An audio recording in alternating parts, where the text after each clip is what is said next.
மாணவர்கள் எவரும் போதைக்கு அடிமையாகாதீர்கள். அடிமையானவர்கள் மீண்டதாக சரித்திரமில்லை. எனவே உங்களையும் சமூகத்தையும் பாதுகாத்துக் கொள்ளுங்கள். உங்கள் நலன் கருதி கல்வி டிவி. வணக்கம் மாணவர்களே, நாங்கள் கல்வி தொலைக்காட்சி இணைஞ்சிருக்கின்றோம். குறிப்பாக உங்களுக்கு தெரியும் மாணவர்களே, நாங்கள் ஏஎல் மாணவர்களுக்குரிய வரலாறு பாடத்தினை தொடர்ச்சியாக நாங்கள் கல்வி தொலைக்காட்சி ஊடாக பார்த்து கொண்டு வருகின்றோம். அதிலும் பெரும்பாலான என்னுடைய மாணவர்களுடைய வேண்டுகோளுக்கு இணங்கவும் அதிகமான மாணவர்கள் விரும்பி பார்க்குறதா இருக்கிற இந்த ஐரோப்பிய வரலாறு தொடர்பாகத்தான் நாங்கள் இன்று தொடர்ச்சியாக பார்க்க போகிறோம். ஆகவே ஐரோப்பிய வரலாறு என்னும் போது கடந்த கால வினாக்களோட நாங்கள் கடந்த நிறைய வகுப்புகளை பார்த்துட்டு வருகின்றோம். குறிப்பாக 2020, 19, 18, 17 வரைக்கும் நாங்கள் பார்த்து கொண்டிருக்கின்றோம். சிலது பார்த்து முடிச்சிட்டோம். அப்போ ஐரோப்பிய வரலாறு பகுதி 1 பார்த்த நாங்கள், பகுதி 2 பார்த்த நாங்கள். குறிப்பாக பகுதி 1க்கு எவ்வாறு விடை எழுதுவது என்பதும் பகுதி 1க்கான வினா ஒவ்வொரு கட்டமைப்பு அமையன்னு பார்த்த நாங்கள். பிறகு பகுதி 2ல் நாங்கள் பார்த்த நாங்கள், குறிப்பாக பகுதி 2ல் கற்ற வினாக்கள், சிறு வினாக்களுக்கு எவ்வாறு விடை எழுதுவது, புள்ளிகள் எவ்வாறு அதிகரிப்பது தொடர்பாக பார்த்துனாங்க. அதுக்கப்புறம் நாங்கள் மேப் மேக்கிங், ஒரு ஐரோப்பிய புற உருவ படத்தில் கடல்கள், நதிகள், மலைகள், அதோட முக்கிய நகரங்கள், நாடுகள், துறைமுகங்கள் என்று அது எவ்வாறு குறிப்பது தொடர்பாக பார்த்துனாங்க. இவ்வாறு கடந்த கால வினாக்களோடு நாங்கள் இவ்வளவு இணைஞ்சு பார்த்துனாங்க. இன்று அந்த கடந்த கால வினாக்களுடைய தொடர்ச்சியாகத்தான் 2017ஆம் ஆண்டுக்குரிய பகுதி 2க்குரிய 9வது வினாவில் பி பார்ட் பார்க்க போகிறோம். பி பார்ட் இன்று நாங்கள் பார்க்க போகின்றோம். பி பார்ட் குறிப்பாக பி பார்ட்டில் நாங்கள் முதல் பி பார்ட், அதாவது 9வது கேள்வி 2ஆக உடைச்சி தரப்படுகின்றது.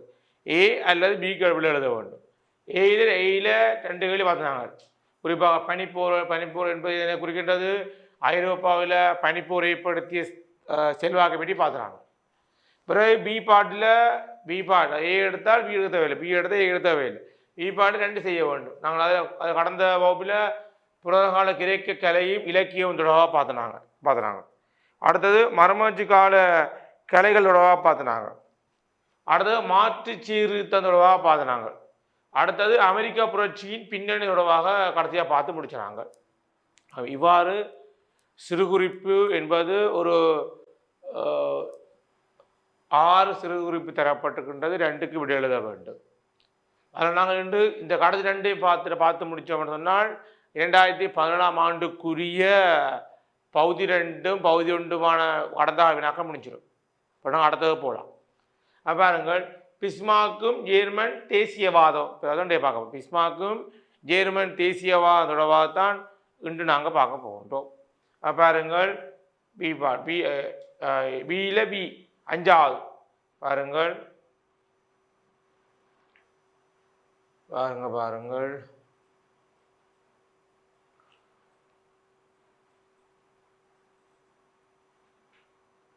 ஓகே, பார்க்க போகிறோம். உங்களுக்கு பிஸ்மார்க் என்பவர்கள், பிஸ்மார்க்கை பற்றி கேள்விப்பட்டவுடன் உங்களுக்கு ஞாபகம் வந்திருக்கும். ஜெர்மனியோடு சம்பந்தப்பட்ட ஒரு ஆள். குறிப்பாக ஜெர்மனிக்கு தனிநாடு தேவை, ஐக்கியப்பட்ட ஜெர்மனி உருவாக்குவதற்கு 1880களில் பிறகு பாடுபட்ட ஒரு முக்கிய ஜெர்மன் தலைவர் தான் பிஸ்மார்க். அவருடைய சிறப்பான ராஜதந்திரமும் அவருடைய எழுச்சியும் அவருடைய செயற்பாடு தான் பிற்காலத்தில் ஜெர்மனானது தனக்கென தனித்துவமான இனம், மதம், மொழி, வரையறுக்கப்பட்ட எல்லைகள் கொண்டு தரைப்படை மற்றது கடற்படை என்று எழுச்சி பெற்ற ஒரு நாடாகத்தான் பிஸ்மார்க் என்பவர் ஜெர்மனியை கட்டி எழுப்பினார். அந்த பிஸ்மார்க்கும் அவரோடு இணைஞ்ச ஜெர்மனியும் தொடர்பாக தான் சுருவி. நாங்கள் பிஸ்மார்க்கை பற்றி எழுத போகிறதில்லை, பிஸ்மார்க்கை பற்றியும் பெறப்போகுது, ஜெர்மனியை பற்றியும் பெறப்போகுது. ஜெர்மனி பிஸ்மார்க் இவ்வாறு தனிநாடை உருவாக்கி எழுச்சி வர செய்தார் என்று தான் சுருவிப்பில் எழுதப்போகிறோம். எழுதிக்கும் முதல் சுருவிப்புடைய அந்த விளக்கம் முக்கியம். அப்போ பாருங்கள் மாணவர்களே, பாருங்கள், பிஸ்மார்க்கும் ஜேர்மன் தேசியவாதமும், ஜேர்மன் தேசிய அரசாக எழுச்சி வருது. பாருங்கள், ஜீங்கர் பிரபுக்கள் குடும்பத்தில் 1815ஆம் ஆண்டு பிறந்த பிஸ்மார்க் பிரஷ்யாவின் சிவில் சேவையில் பணியாற்றினார். அவர் ஜீங்கர் பிரபுக்கள் குடும்பத்தில் செல்வந்த பிரபு குடும்பத்தில் வந்த இவர் 1815ஆம் ஆண்டு கூட கவனிக்கமானவர்களே 1815ஆம் ஆண்டு பிறந்த பிஸ்மார்க் பிரஷ்யாவின் சிவில் சேவையில் பணியாற்றினார். அடுத்தது பின்னர் அதிலிருந்து விலகி கிராம நில சுவாந்தராக சிறிது கால விருந்த இவர் அதில் விலகி, அதாவது சிவில் சேவையில் பணியாற்றியவர் அந்த வேலையிலிருந்து விலகி கிராம நிலச்சுவாந்தரா கிராம உத்தியோகத்தராக சிறு காலம் இருந்து அதுபுறம் இருந்த இவர் 1847ஆம் ஆண்டு பெர்லினின் டயட் சபைக்கு தெரிவு செய்யப்பட்டு அரசியலில் புகுந்த. அவை 1847ஆம் ஆண்டு தான் பிஸ்மார்க்குடைய வரலாற்று காலகட்டத்தில் ஒரு முக்கியமான ஒரு திருப்பு முனை ஏற்படுத்தின ஒரு ஆண்டுதான் 1847ஆம் ஆண்டு. காலங்காலமாக சிவில் உத்தியோகத்தராக பணியாற்றி அந்த பணியில் சிறப்பாக பணி செய்து ஒரு அதிலிருந்து விலகி கிராம நில சுவாந்தராக பதவியேற்று அதிலிருந்து விலகி 1847ஆம் ஆண்டு தன்னுடைய அரசியல் பிரவேசத்தினை பெர்லின் டயட் சபைக்கு தெரிவு செய்யப்பட்ட மூலம் உறுதிப்படுத்தினார். அடுத்த பாருங்கள், பிரஷ்யாவின் தலைமையில் ஜெர்மனிய ஐக்கிய நிகழ வேண்டும் என உறுதியாக நம்பியவர். அதாவது பிரஷ்யாவின் தலைமையில் ஜெர்மனிய ஐக்கியம் நிகழ வேண்டும் என உறுதியாக நம்பிய இவர் சான்சலர் பதவிக்கு தெரிவு செய்யப்பட்ட பின் தந்திரோபாய முறைகளை கையாண்டு ஜெர்மனிய ஐக்கியத்தை ஏற்படுத்தினான். அப்ப பிரஷ்யாவின் தலைமையில தான் ஜெர்மனி ஐக்கியப்படும் என்று உணர்ந்து கொண்ட பிஸ்மார்க் என்பவர் சான்சலர் பதவிக்கு தெரிவு செய்யப்பட்ட பின்னர் பிறகு தன்னுடைய தந்திரோபாய முறை கையாண்டு ஜெர்மனியை அதனூடாக ஐக்கியப்படுத்துவதற்கான ஆரம்பகட்ட ஒரு நடவடிக்கையை மேற்கொண்டார். அதுபோல் பாருங்கள், முதலில் இவர் லிபரல் வாதிகளை கட்டுப்படுத்தவும் பாராளுமன்றத்தை புறந்தள்ளி செய்யப்படவும் முனைந்தார். லிபரல் வாதம் அல்லது புறம்பான ஒரு தனி கொள்கை இருக்கின்ற லிபரல்வாத கொள்கைகளை புறந்தள்ள மட்டுமில்லாமல் பாராளுமன்றத்தை புறந்தள்ளி செயற்படவும் முனைந்திருக்கின்றார். இவர் முக்கியமாக உண்டு. அது பாருங்க, இரும்பும் இரத்தமும் என்ற கொள்கையை தான் இவர் பின்பற்றியிருக்கிறார். அவர் போர் ஊடாகத்தான் ஜெர்மனியை ஐக்கியப்படுத்தலாம் என்று உணர்ந்து கொண்ட இவர் ஆயுதங்கூடாகவும் அதனூடாக ரத்தங்கள் சிந்திய ஒரு போராட்டத்தை தான் இது வழிவகுக்கும் என உணர்ந்து கொண்டார். அடுத்த பாருங்கள் 1864 டென்மார்க்கு எதிராக பிரஷ்யா ஆஸ்திரியா ஒன்றிணைந்த போரிட்டம். 1864 டென்மார்க் எதிராக பிரஷ்யா ஆஸ்திரியா ஒன்றிணைந்து போரிட்டிருக்கு. 1864ஆம் ஆண்டு ஸ்லஸ்கி ஹோல்ட்ஸ்டைன் பகுதிகள் தொடர்பான பிணக்கு, அதாவது பகுதி தொடர்பாக தான் டென்மார்க் எதிராக பிரஷ்யா ஆஸ்திரியா ஒன்றிணைந்த ஒரு போராட்டத்தை இவர் நிகழ்த்தி அந்த போரில் வெற்றி பெற்றிருக்கிறார். அதுபோல பாருங்கள், 1866 ஆஸ்திரியா பிரஷ்யா போர் வட ஜெர்மன் கூட்டமைப்பை ஏற்படுத்தியமை. 1866ஆம் ஆண்டு ஆஸ்திரியா பிரஷ்யா போர் வட ஜெர்மன் கூட்டமைப்பை ஏற்படுத்தியமை.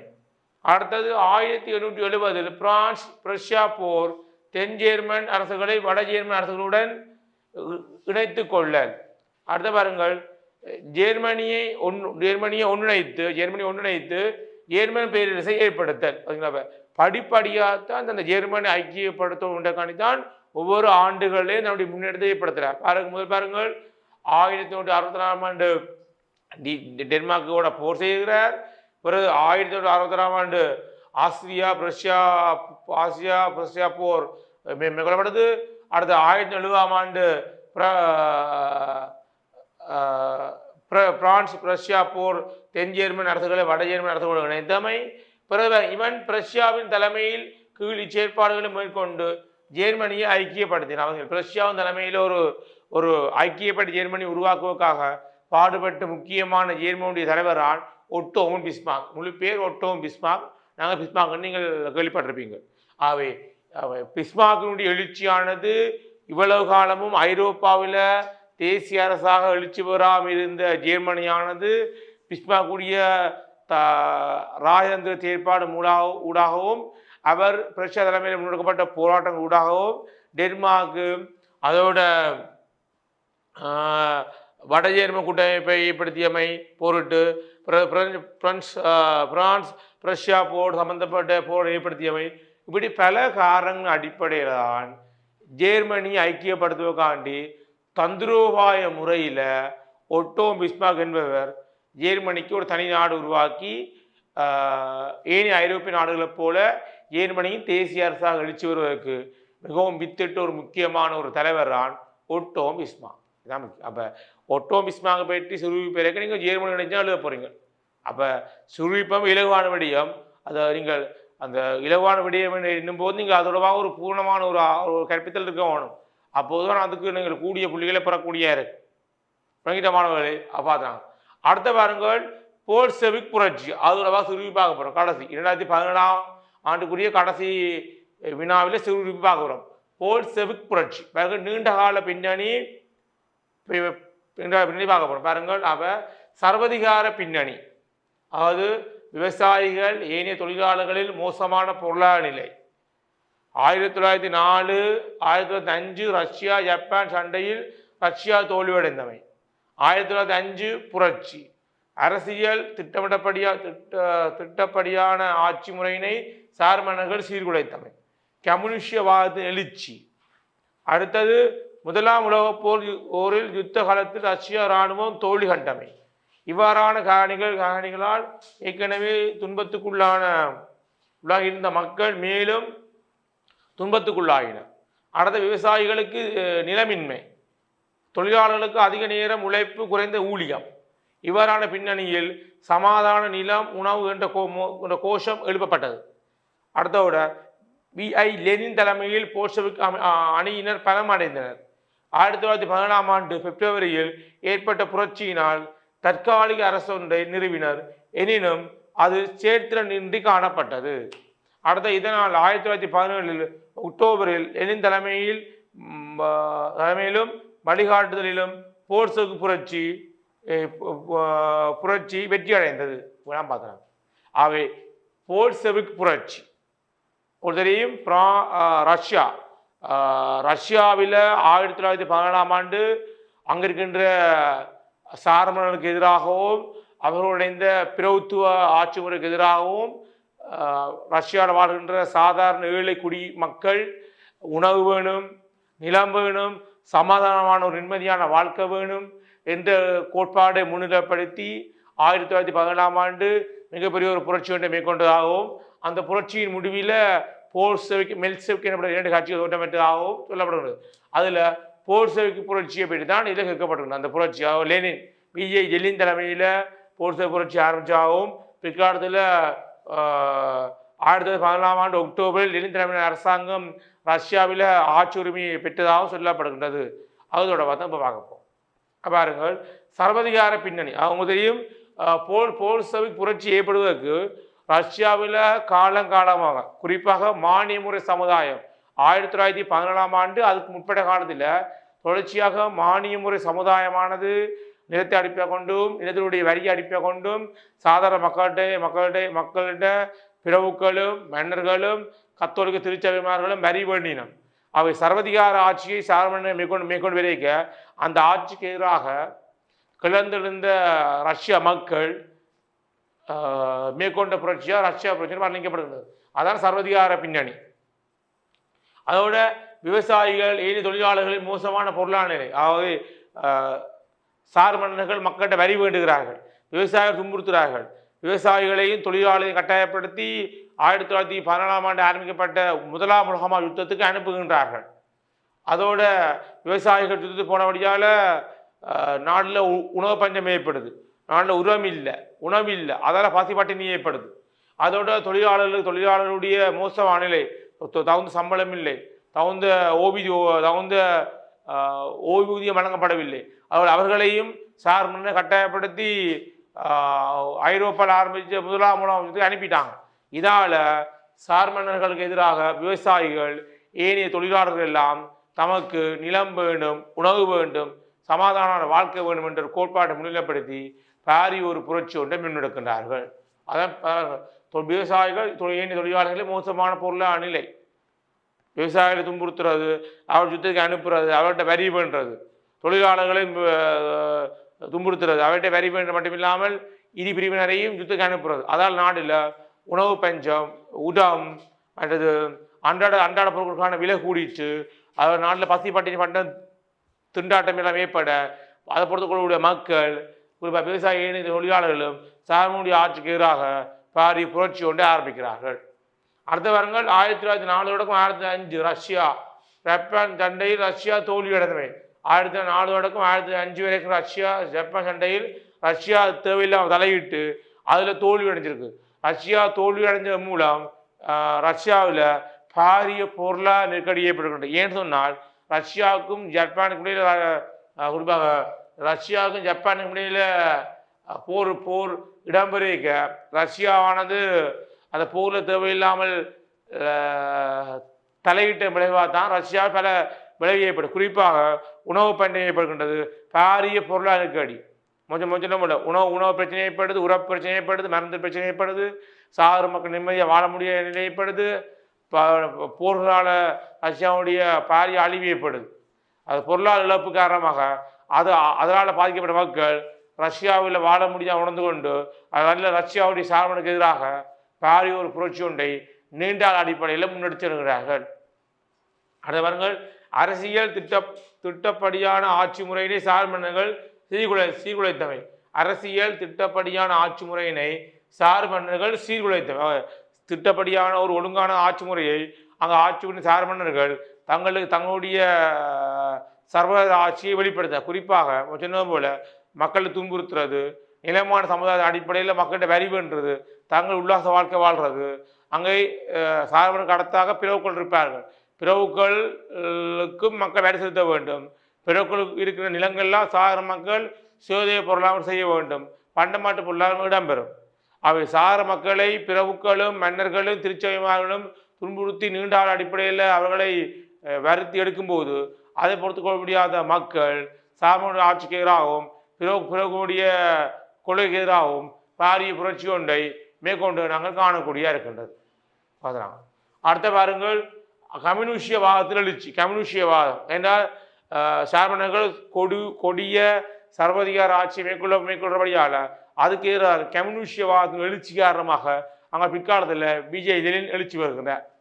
அடுத்த பாருங்கள், முதலாம் உலகப் போரின் யுத்த காலத்தில் ரஷ்ய இராணுவம் தோல்வி கண்டமை. அது மட்டும் 1914 தொடக்கம் மாணவர்களே 1914 தொடக்கம் 1918 வரைக்கும் தான் ஐரோப்பாவில் ஆரம்பித்த உலக யுத்தம். ஒரு ஐரோப்பாவுடைய குடியேற்ற நாடுகளான ஆசியா, ஆப்பிரிக்கா மற்றும் லத்தீன் அமெரிக்கா என்று எல்லா கண்டங்களும் யுத்தம் பெறையினுடைய தான் நாங்கள் இதை முதலாம் உலகத்தில் வர்ணிப்போம். இந்த முதலாம் உலகத்தில் ரஷ்யாவானது பங்கு பெற்றினது. ரஷ்யா பங்கு பெற்ற ஊடாக நிறைய ரஷ்ய இராணுவ வீரர்கள் போரில் இறந்து போகிறார்கள். ரஷ்யாவுடைய அதிகமான செல்வம் எல்லாம் திரைசேரி எல்லாம் யுத்தத்துக்கு செலவழித்தபடியால் அங்கே பாரிய ஒரு பொருளாதார நிலை ஒன்று பொருளாதார இழப்பீடு ஏற்படுது, சரிவு ஏற்படுது. அதில் ரஷ்யாவில் வாழ நிலை ஏற்படுது. விவசாயிகள், தொழிலாளர்கள், சார் மக்கள் எல்லாம் திண்டாடுகின்றார்கள். நிம்மதியாக வாழ்க்கையிலிருந்து மக்கள் வேறு நாடுகளுக்கும் புலம்பெயர் செல்கின்றார்கள். இப்படிப்பட்ட காரணத்தின் அடிப்படையில்தான் ரஷ்ய இராணுவமானது தோல்வி கண்டமை மூலம் பாரிய பொருளாதார இழப்பீடு ஏற்படுவதால் இராணுவத்தை நிர்வகிக்க போதிய அளவு திரைசேரி இல்லை, போதிய அளவு பணம் இல்லாமல் போயிடுச்சு. இதால் தான் ரஷ்ய இராணுவத்தினர்களும் குறிப்பாக சார்மனுக்கு எதிராக மக்களை கிளர்ச்சியை தூண்டி விடுகின்றார்கள். அடுத்த வாரங்கள் இவ்வாறான காரணிகளால் ஏற்கனவே துன்பத்துக்குள்ளாகி இருந்த மக்கள் மேலும் துன்பத்துக்குள்ளானார்கள். ஏற்கனவே விவசாய தொழிலாளர்கள் எல்லாம் சாமனுடைய கொடூர ஆட்சியால் துன்பத்துக்குள்ளானார்கள். இப்போ இராணுவத்தினர்கள் முதலாம் உலகத்தோடு பங்கு பெற்றதன் மூலம் இராணுவத்தில் கட்டாயப்படுத்தான் விவசாயிகளையும் தொழிலாளர்கள் ஈடுபடுத்தினார்கள். அதோட இராணுவமான தோல்வி கண்டதன் மூலம் அவர்களுக்கும் பால் இழப்பீடு ஏற்படுது. அந்த இழப்பீடை ஈடு செய்ய முடியாமல் போகின்றது. அந்த இழப்பீடை ஈடு செய்ய முடியாமல் போனதால் தான் சாமனுக்கு எதிராக அங்கே இருக்கின்ற குறிப்பாக விவசாயிகள் குறிப்பாக தொழிலாளர்கள் எல்லாம் பாரிய புரட்சி ஒன்றை மேற்கொண்டிருக்கிறார்கள். அடுத்த பாருங்கள், விவசாயிகள் நிலைமை. விவசாயிகளுக்கு நிலமின்மை நம்ம சொன்னோம்ல, விவசாயிகளுக்கு நிலமில்லாத தன்மை போகும் என்றால் பிறவுக்கெல்லாம் நிறைய நிலங்களுக்கு சொந்தக்காரர்களாகவும் நில உடைமையாக இருக்கும்படியாக விவசாயிகள் நமக்கு சொந்தமான நிலமில்லா போகின்றது. குறிப்பாக அந்த நிலமில்லா போக அவர்கள் சுய பொருளாக முறை செய்ய முடியாது போகின்றது.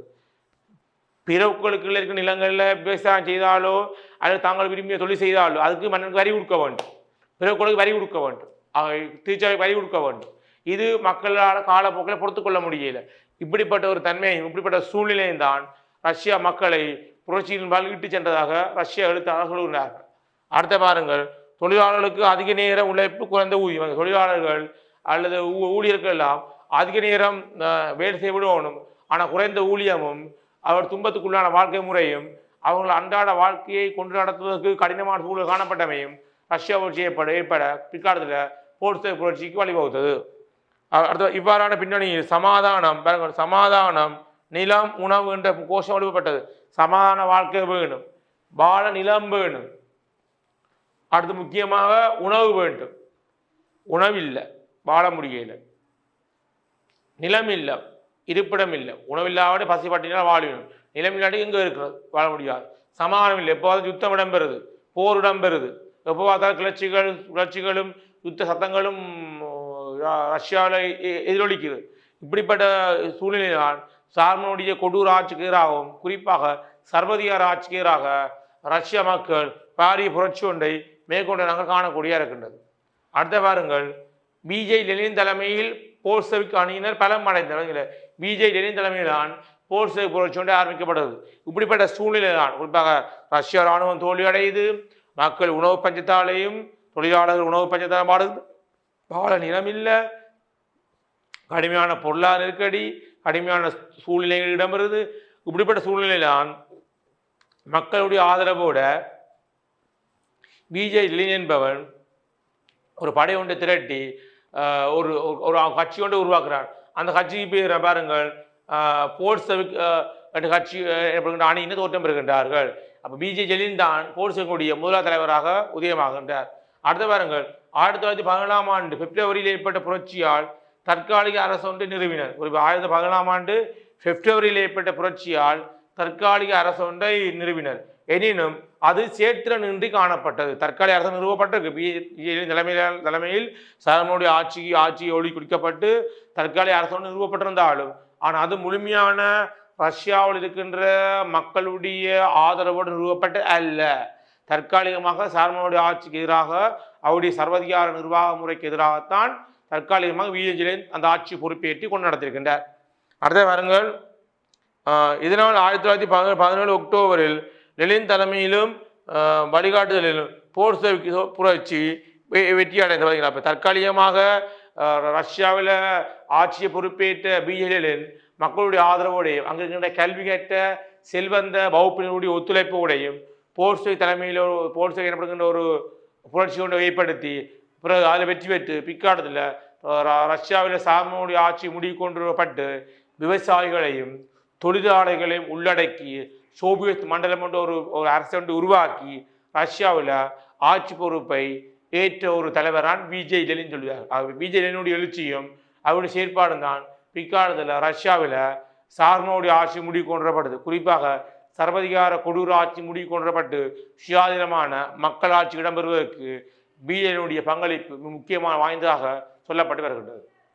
ஆகவே போல்செவிக் புரட்சி என்பது இலகுவான விஷயமானவர்களே. ரஷ்யா புரட்சியோடு இணைந்ததான் இந்த நோட்ஸ் போகின்றது. ரஷ்யா புரட்சியை நீங்கள் ஒழுங்காக முறை விளங்கி கொண்டால் இந்த போல்செவிக் புரட்சி என்பது அதை தொடர்ச்சியாக இலகுவாக விளங்கி கொள்ளலாம். இதான் விஷயம். ஆகவே கவனிங்கள், சர்வதிகார பின்னணி காணப்படுகின்றது. விவசாயிகள் ஏனைய தொழிலாளர்களின் மோசமான பொருளாதார நிலை காணப்படுகின்றது. 1904 தொடக்கம் 5 வரை 1905 வரை ரஷ்யா ஜப்பான் இடையில சண்டையில் ரஷ்யா தோல்வி அடைந்திருக்கின்றது. அதோடு 1905 புரட்சி ஏற்படுத்தப்படுகின்றது. அரசியல் திட்டப்படியான ஆட்சி முறையினை சாமனர்கள் சீர்குலைத்தமை, கம்யூனிஸ்டவாதத்தின் எழுச்சி, முதலாம் உலகப் போர் யுத்த காலத்தில் ரஷ்யா இராணுவம் தோல்வி கண்டமை, இவ்வாறான காரணிகளால் ஏற்கனவே துன்பத்துக்குள்ளாக இருந்த மக்கள் மேலும் துன்பத்துக்குள்ளாக இருக்கின்றார்கள். விவசாயிகளுக்கு நிலமின்மை, தொழிலாளர்களுக்கு அதிக நேரம் உழைப்பு, குறைந்த ஊதியம் போன்றவற்றை வழங்கப்படுகின்றது. இவ்வாறான பின்னணியில் சமாதானம், உணவு